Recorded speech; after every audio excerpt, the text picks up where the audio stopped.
Allah has created you at the highest level. لَقَدْ خَلَقْنَا الْإِنسَانَ فِي أَحْسَنِ تَقْوِيمٍ. Don't have lower ideals. Selfishness or only nationalism or only humanism. No, no.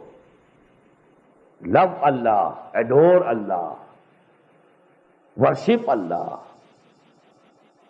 live for Allah, die for Allah. Be ready to sacrifice everything for Allah.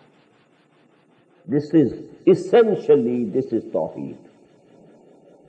قُلْ إِنَّ صَلَاتِي وَنُسُكِي وَمَحْيَايَ وَمَمَاتِي لِلَّهِ رَبِّ الْعَالَمِينَ. And if you have something else as your matloob, this is shirk.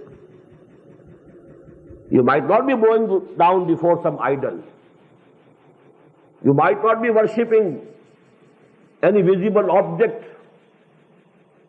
But if matloob, if wealth is your matloob, you are worshipping wealth. I quoted you the hadith, Ta'is Abdul Dinar wa Abdul Dirham.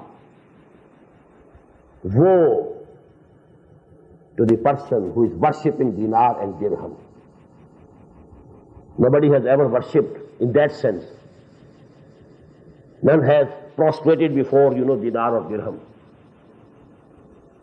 Even the Hindus, they don't worship rupee or, something of that sort, coins. They worship Lakshmi for the sake of wealth. But if you are worshipping the wealth directly, what's the difference between any person who is worshipping Lakshmi for the sake of wealth and you are worshipping wealth in itself? And what is the worship of wealth? When wealth becomes more dear to you than Allah subhanahu wa ta'ala. This is the shirk. If your country becomes more dear to you than Allah subhanahu wa ta'ala, it is shirk.